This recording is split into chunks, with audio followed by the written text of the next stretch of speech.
didn't want a boat. No quería un barco con un casco que me diera problemas, no parejo que rompiese, así que tenía que ser resistente.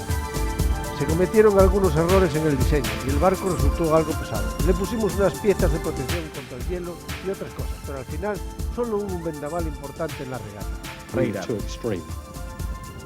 Peter Blake afrontaba en el 85 su cuarta participación en la Vuelta al Mundo con su barco Lion of the New Zealand. Sus principales rivales, el UBS de Switzerland de Pierre Feldman, el Dram de Skip Novak, el Côte d'Or de Tabarly, el Fortuna Lai de Javier Vissiers, Jordi Beaufort y Antonio Guiu, segundo barco español que tomaba parte después del desafortunado paso del Licor 43 por la regata del 81.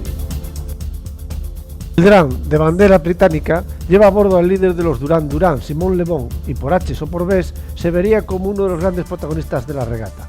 El Dram participará en la Fastnet poco antes de la salida a Whitbread el 28 de septiembre. En aquella edición de la mítica regata, en la piedra de la Fastnet, el barco de Skip Novak perdió la quilla a la altura de Conwell, en el extremo más suroeste de Inglaterra, y dio pie al incidente más grave de una competición en la que se retiraron el 75% de los participantes. El bando más musical de la flota parecía definitivamente marcado a priori por la travesía mundial. Me pareció una situación de alto riesgo desde el principio, sobre todo cuando conocí a Simon Le Bon por primera vez. Él era una estrella de rock y me resultó ser muy divertido. Era un tipo intelectual que cuando estaba en el barco con la tripulación era otra persona, y creo que disfrutaba por no tener que darse esos aires de grandeza de estrella de rock. Él disfrutó mucho navegando alrededor del mundo y nosotros disfrutábamos en su compañía.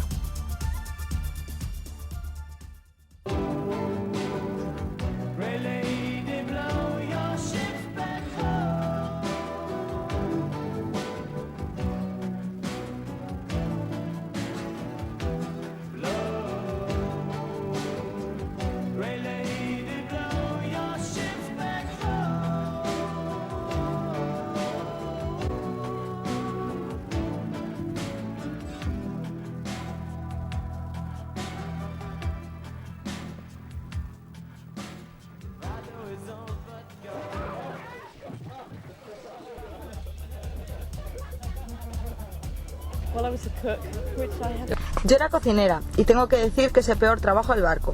Siempre se dice que el peor trabajo es el de patrón. De ninguna manera, es la de cocinero.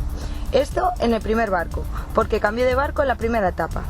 En la primera etapa estuve en el North Damser, que era una aventura. Estaba cocinando para aventureros, cosa que no me gustaba, pero era la única manera de meterse en la regata. Tuve la suerte de enrolarme con el Maxi en Ciudad del Cabo. No creo que pudiera haberlo hecho sin Whitbread como patrón. Si lo hiciera en Whitbread del 85 al 86 en el Atlantic Private.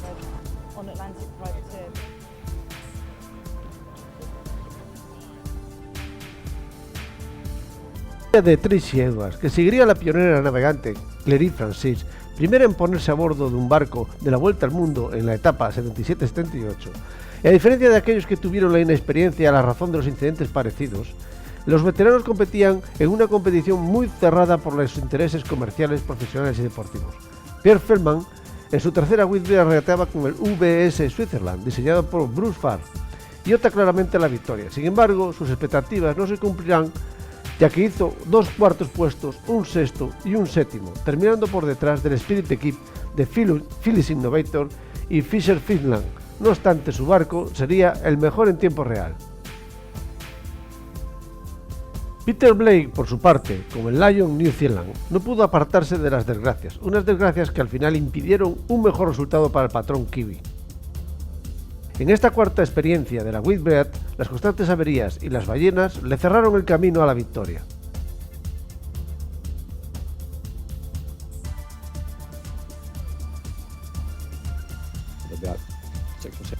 A unas 600 o 700 millas de Auckland, investimos una ballena que quedó enganchada en la orza, y de noche pasamos de 11 nudos y medio a 0.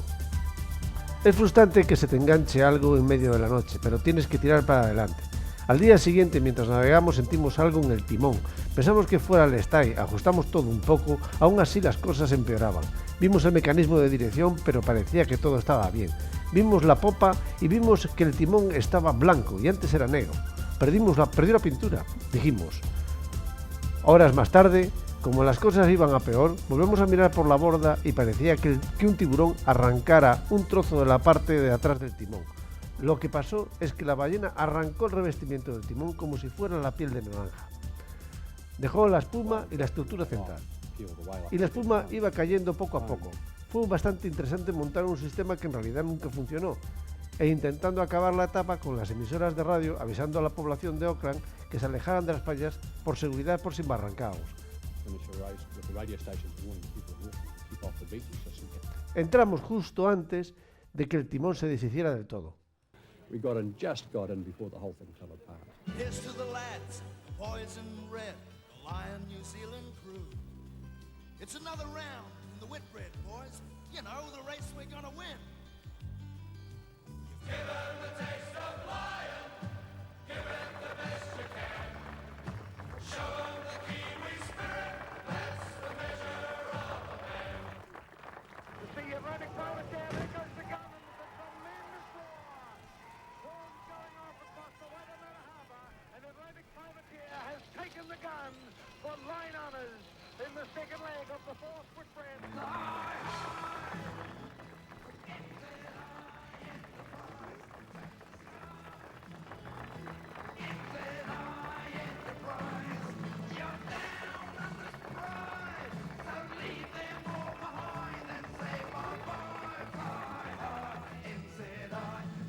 A pesar de que los resultados no acompañaron a los barcos neozelandeses, el delirio en Auckland para recibir y despedir a los regatistas fue como siempre extraordinario, en el país que más ama la navegación a vela. Sin embargo, otros, por el contrario, amaban más el buen vino y sentían más el envite náutico en el que estaban metidos. En una regata como esta, no se puede pensar en dormir bien una noche. Tienes 4 horas de guardia y duermes 4. Y después vuelves a tener 4 horas de guardia. Te echas encharcado en la cama de otro y te levantas húmedo, y así día tras día durante semanas. En Cabo de Hornos ofrecimos a Neptuno un brindis de forma tradicional. Después de pasar semanas con comida deshidratada y una abstinencia total de alcohol, un vaso de esto empiezas a ver visiones.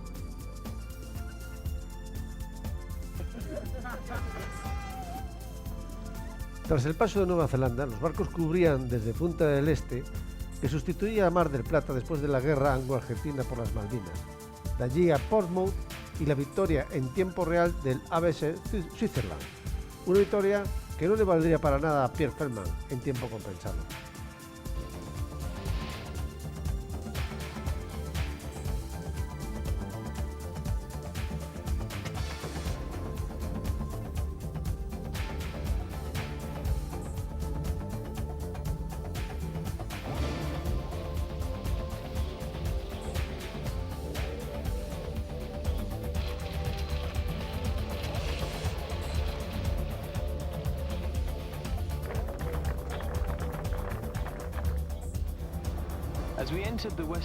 Al llegar a la entrada occidental del canal, a la costa de Cornualles, la Armada envió un helicóptero, supongo que para ver si nos tenían que volver a rescatar.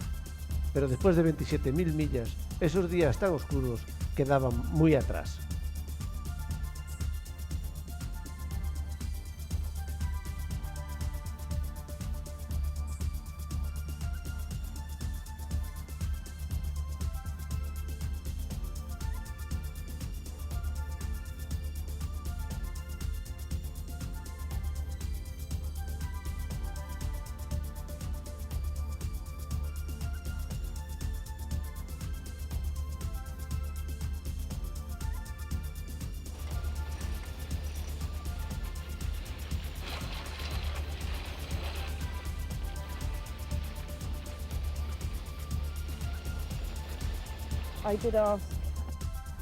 Mientras navegaba en el Atlantic Private, pregunté a algunos qué les parecía una tripulación de mujeres. Todos se reían y quizás fue eso lo que me hizo pensar que a lo mejor era posible. Cuanta más gente me decía que era imposible, más me decidía.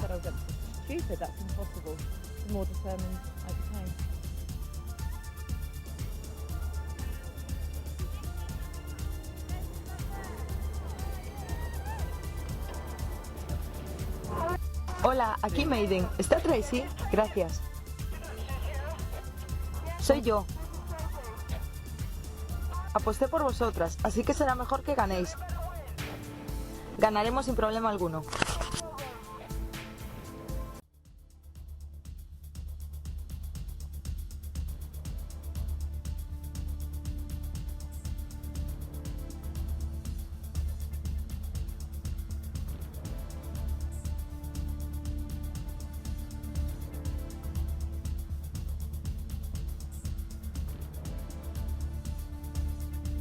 Fuera del 89-90, una gran vuelta en participación. Más de 20 barcos tomaron la salida. Fue de las últimas Whitbread disputadas y la primera de Tracy Edwards como patrón, llevando la caña al mando de su propio barco.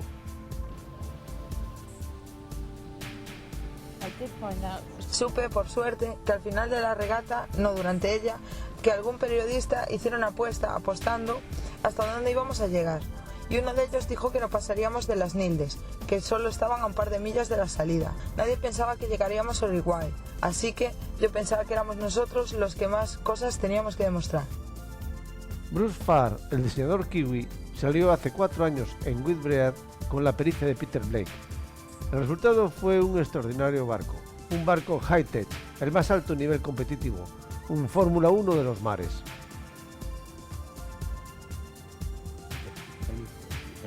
Tenías que utilizar la informática, había que hacer un estudio de la información climatológica, si no, ¿cómo podías tomar decisiones sobre todos los factores? Si construías mal, no ibas a ganar por muy bien que navegases. El Steinlager II y el Fisher & Payke, los dos barcos kiwis, los dos diseñados por Farr y el segundo por Grant Dalton y con Lemmy era el coordinador de velas en el Flyer del 81, fueron superiores de principio a fin al sloop de Pierre Feldman.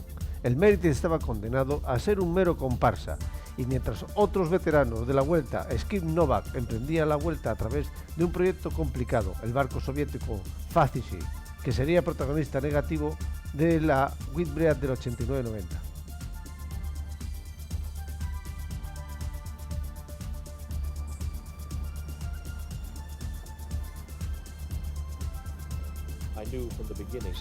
Sabía que desde un principio este sería el proyecto más difícil de mi vida.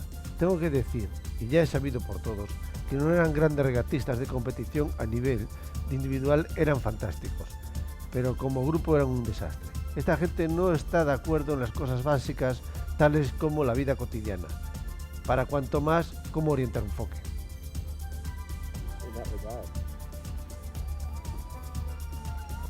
El co-skipper del barco soviético sería noticia en Punta del Este al final de la primera etapa de la Whitbread 89-90. El patrón soviético se quitó la vida presionado quizás por los problemas excesivos que empezaba a acumular el proyecto. Alexei Grishenko hacía historia al ser la primera víctima mortal de la Whitbread en tierra. Es difícil de imaginar que una regata pueda terminar de esta forma, pero le dio una nueva vida a la tripulación. Ya no se trataba de llevar un barco, estaba claro que era demasiada presión para un hombre que no se encontraba cómodo en el papel que le asignaron. Tras el primer paso por Uruguay, la flota de 24 barcos toma rumbo este, destino Fremantle, en Australia. De nuevo, como en cada edición, la aventura de las latitudes extremas, en esta ocasión con más millas, 7.200 llenas de vientos y tormentas, ballenas y icebergs como obstáculos permanentes en el camino en la ruta de los barcos.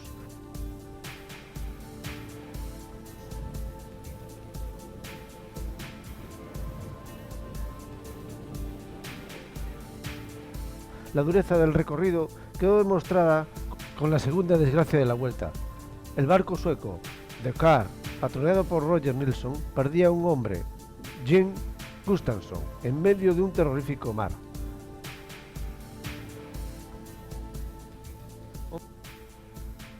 El Fortuna Extra Light, con Javier de la Gándara, batía el récord de velocidad en monocasco camino de Australia. Fue la nota destacada de la actuación del Fortuna de aquella edición. El Steinlager se hacía por su parte con la victoria en la línea de meta. Otra victoria más.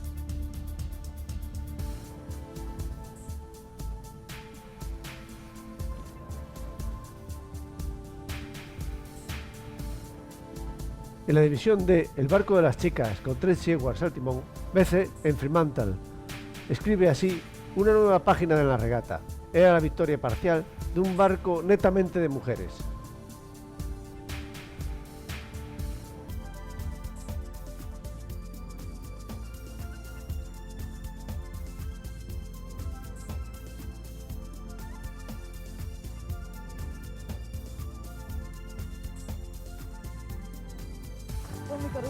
Cuando llegamos a Australia oímos decir a un hombre: Dios mío, veo que llegaron las marineras. Y uno estaba al lado, le dijo: ganaron.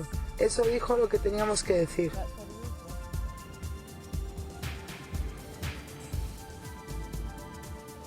Disputar la etapa más corta entre Fremantle y Auckland con una nueva victoria de Steenlager, a pesar de la batalla cerrada con su compatriota Grant Dalton en la caña del Fisher and Paykel, también otra batalla se fragaba entre los sloops.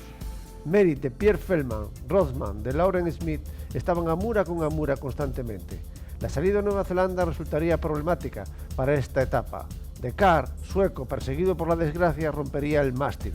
De Carr, de Jordan, recibiría un abordaje y el Nucanor desviaba la orza tras tocar con unos bajos.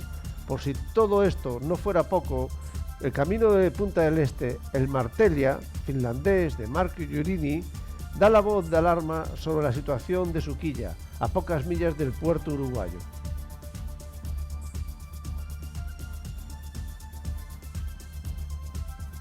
La situación del apéndice fue progresivamente deteriorando y al final el casco del barco nórdico acabaría con la panza al sol. Tras perder la quilla tuvo que ser auxiliado primero por el Merit. El patrón cuenta cómo fueron aquellos momentos.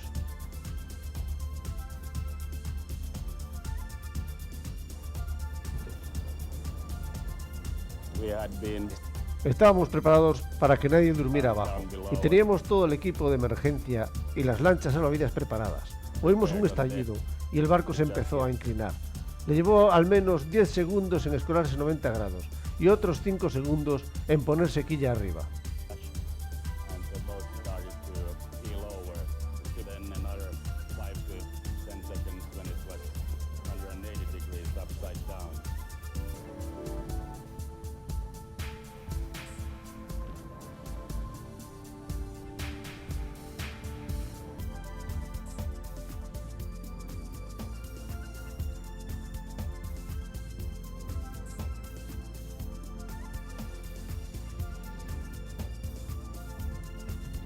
Steenlager segundo, vencedor en 3 etapas, vence también en la segunda parada en Punta del Este. El barco neozelandés obtenía así todas las garantías de una victoria final que Peter Blake buscaba desde que se enroló muy joven en primera vez en el Farton Cutter, en la Whitbread del 73. Era una victoria deseada y también una victoria conseguida.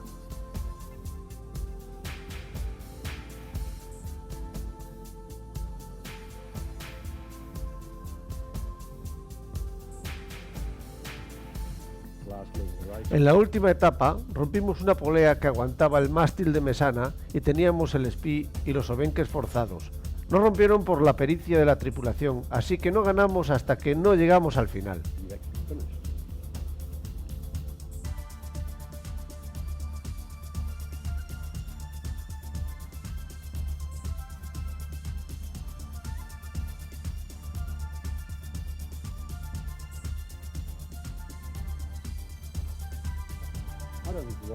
No creo que sintiera mucha emoción, estaba muy satisfecho por ganar esta regata en particular.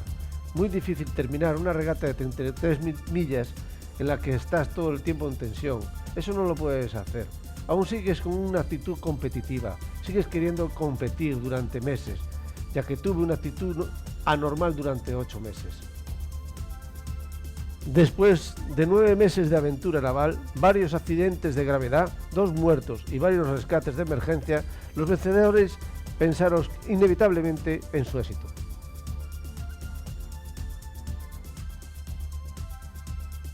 Otros, al contrario, empezaron a imaginarse la Whitbread de 4 años después, y los menos en este caso pensaban que cruzando la meta hacían una gran hazaña. El orgullo personal rezumaba a bordo del Maiden.